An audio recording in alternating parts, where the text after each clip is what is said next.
So you don't get too nervous. This one's going to be a little longer than usual, so remain calm. Don't panic after 11 minutes. Certainly good afternoon to everyone. It's a delightful day. We know that fall is coming when it's below 70 at night. And we've had a number of evenings that were very comforting. It'd be nice to have maybe, say, a half an inch or an inch of rain every week and come up with that brown lawns and get them to slide away. I want to address a dilemma that we approach, that we see in the Bible from time to time. And to look at this dilemma, well, let's take a look at what Paul wrote in Romans 3:10. And Paul wrote in Romans 3:10, and it's very succinct, it's very blunt, and in Romans 3:10 he wrote, "There is none righteous, no, not one." Well, actually, the first part of the verse is, "As it is written, there's none righteous, no, not one." Well, where is it written? I looked up Psalms 14 and Ecclesiastes 7, and sure enough, it's written, there's no one righteous. Well, that's pretty emphatic, right? However, when we turn to 1 John 2:1, we read that Jesus Christ was righteous. In 1 John 2:1, "My little children, these things I write to you, so that you may not sin. And if anyone sins, we have an advocate with the Father, Jesus Christ the righteous." So, well, there's none righteous, no, not one. And yet Jesus Christ was righteous. And we do know that in order to be righteous, we have to have our righteousness. Things we do right, according to Matthew 5:20, we read that our righteousness must exceed that of the Pharisees. Well, what kind of righteousness did the Pharisees have?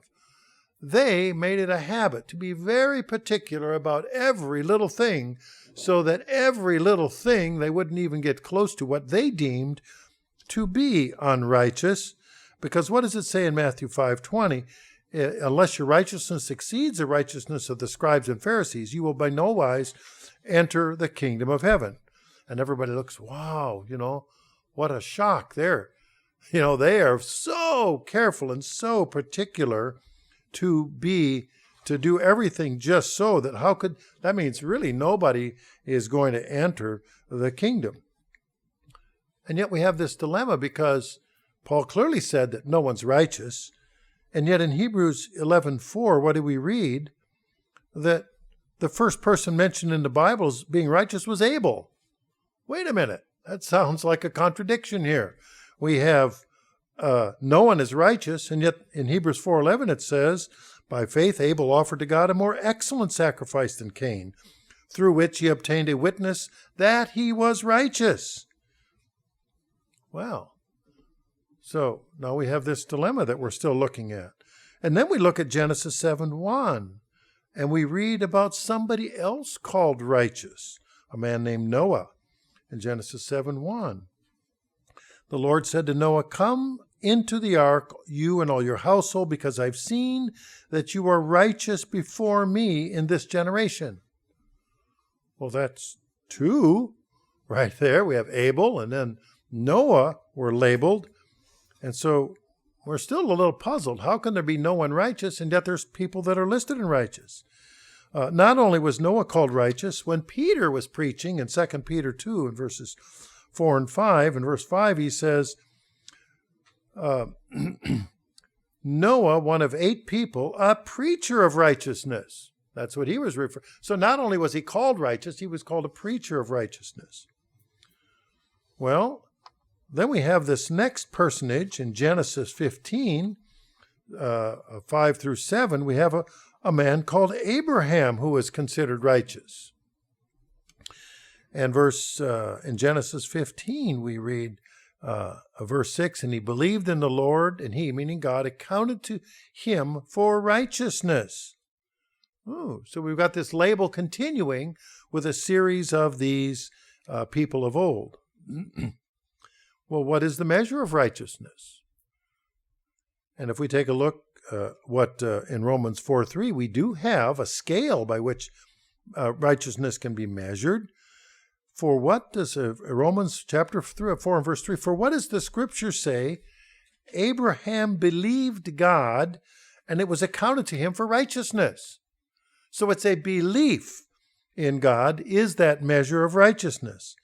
We read that also when Paul wrote in Galatians 3:6. He wrote it again. Even as Abraham believed God, it was accounted to him for righteousness. So that's an emphasis. When you find that repeated in the Bible, this repetition is a form of emphasis.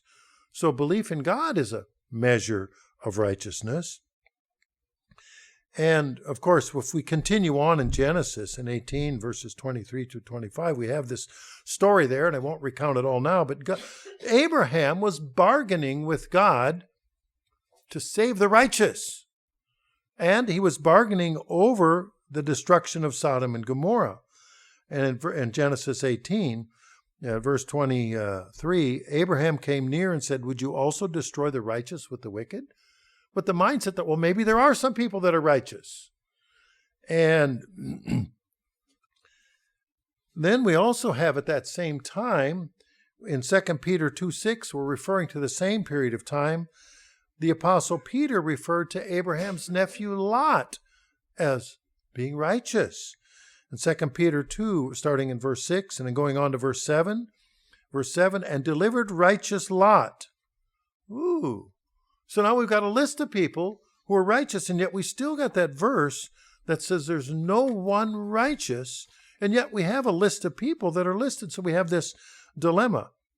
Then we have this mindset that says, well, in Genesis 20, verses 3 and 4, it's not just people here. We have to ask the question, can a nation be righteous?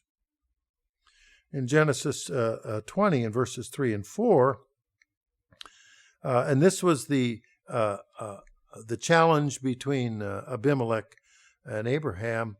And verse 4, but Abimelech, who had taken Sarah because he saw this lovely woman and he was the ruler and thought he would take her. And Abimelech was worried because he was condemned to death. And verse 4, but Abimelech had not come near to her, meaning Sarah. He said, "Lord, will you slay a righteous nation also?" He was worried that a condemnation of him would carry forth to his entire nation. So here's a guy who wasn't particularly righteous, but he may have been right in that instance that he was innocently going in through something and did not want his nation destroyed.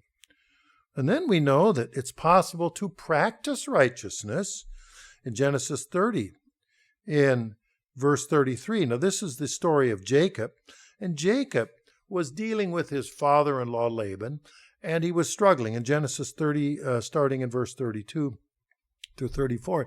And Jacob was trying to do the right thing, and his father kept changing up the wages for Jacob. For years, he would always switch things around to try to get the better of him. In verse 33, Genesis 30:33, what did Jacob say?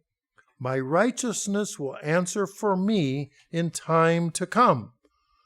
And it goes on to say, when my wages and so forth with regard to that issue. So Jacob understood that righteousness would eventually win out. And then, of course, we go on to the next generation. And I'm not going to turn to Genesis 38. We've done the story and the story of Tamar here before about Judah had a dalliance with Tamar. And what did Judah say when he was caught? He said, "She has been more righteous than I." So there are degrees of righteousness.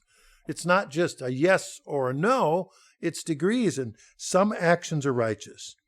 So this brings us to the idea that righteousness is an action, not just a state of being. If we take a look,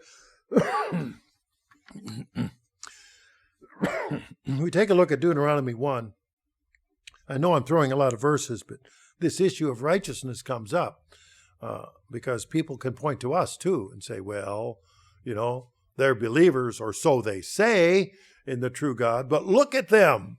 Clearly everybody here is a sinner, or they wouldn't be here asking God for redemption. Well, righteousness, looking at it, how do we determine it's an action? Look in Deuteronomy 1, and we take a look verses 15 through 17. In fact, in verse 16, the to the judges, hear the cases between your brethren and judge righteously between a man and his brother, a stranger who is with him. Don't show partiality. There is a right way and there's a wrong way. There's a right, meaning righteous way, or a correct or a proper way to do things. What about a congregation? Can a congregation be righteous? We turn to Psalm 1. In Psalm 1, we read all the way down. In fact, we have this in our hymnal, and down to verse 5. Therefore the ungodly shall not stand in judgment, nor the sinners in the congregation of the righteous. For the Lord knows the way of the righteous, but the way of the ungodly shall perish. So congregations can be considered righteous. And what does it say? That there are sinners in the congregation of the righteous. Ooh, a little more to the mix.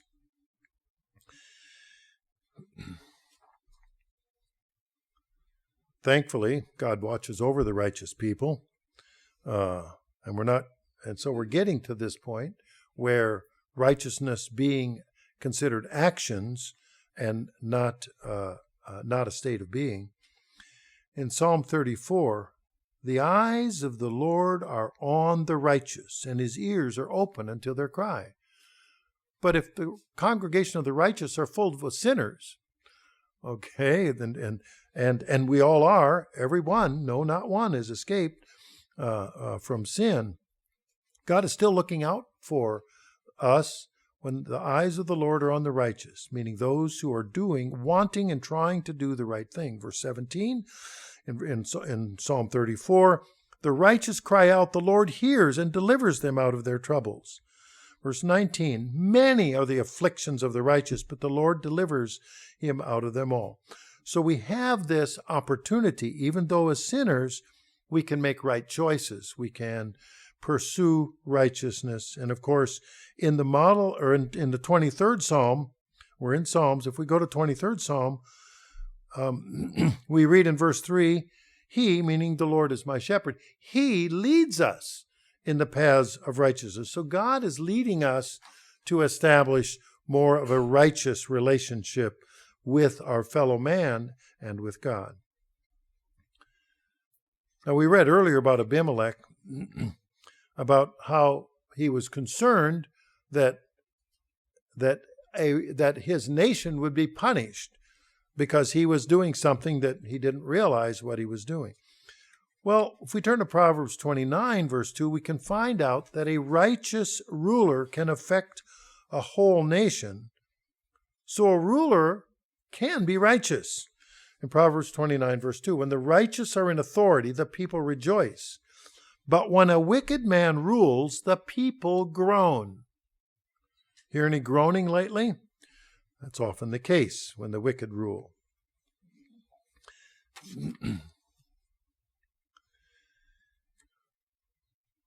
If we take a look in Ezekiel 14, we have a list of men who were considered righteous. In Ezekiel 14:14, it lists these three, Noah, Daniel, and Job, who are accounted as righteous. Now, even so, they in particular couldn't save a nation. They could only ask that themselves be accepted by God. Ezekiel 14:14, even if these three men, Noah, Daniel, and Job, were in the land, they could only present themselves before God by their righteousness. Well, that's meaning it's a level of individual responsibility. And of course, that follows up with, we reap what we sow. And we've heard of that one in Hosea 10.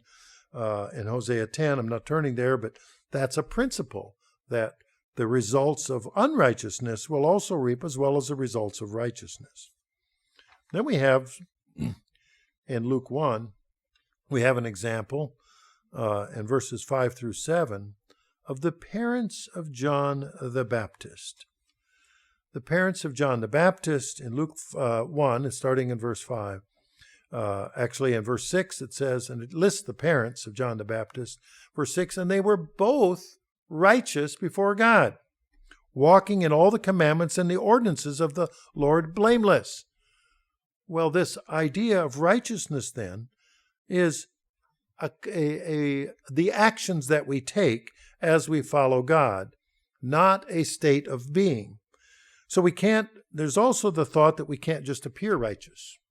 And we all know that circumstance. I'm sure we've seen it in others and hopefully not so much in ourselves. But we have to be righteous on the inside as well as the appearance on the outside. Christ said, woe to the Pharisees in Matthew 25, especially down to verse 28. Even so, you also outwardly appear righteous to men, but inside you're full of hypocrisy and lawlessness. So there again, this idea of lawlessness is the opposite of righteousness, not following the commandments of God. So it's not just what's on the outside of what people see, it's also on what's inside that what God sees. Ultimately, then, it's not our righteousness that will afford salvation and eternal life, because salvation is a gift. We read that in Romans 5 and verse 17, the gift of righteousness will reign in life through the one, Jesus Christ. So that gift is offered to us. And through that gift of salvation, in 2 Timothy 4, the Apostle Paul writes, starting in verse 7, and he's facing death. But what does he say here? What's laid up for me? In 2 Timothy 4, verse 8, there is laid up for me a crown of righteousness, which the Lord, the righteous judge, shall give me at that day, not only to me only, but unto all them that also love his appearance. So now we have this, now we can start to reconcile the two statements. There's no one who is righteous, meaning that's that state of being where they've already accomplished it. Even Paul said, in the future, a crown of righteousness will be given to me. He didn't say I'm righteous today. What would you think of somebody who comes up here and says, I'm righteous? That would be pretty presumptuous. But we can be righteous in the sense that we're doing the right things. So it's an action. It's a process that we are moving forward. So this crown of righteousness is laid up for us, as we just went through the Feast of Trumpets, that would announce that time when those who could assume the crown of righteousness, who are the believers that would be changed at that time. Yes, Jesus Christ is the only one in the Bible who is considered righteousness as a state of being. In 1 John 2:1, he's called Jesus Christ the righteous, and he is our advocate with the Father because he was righteous. So then, in the bottom line, who is righteous? Well, righteousness is a journey. And that's where all of these people listed in the Bible were examples of righteousness. But it's also a destination. And that's what they were referring to when they refer to Jesus Christ, as having made to that destination. So then, if we answer the question, who is righteous? Well, the answer is, you are, as you follow God's ways.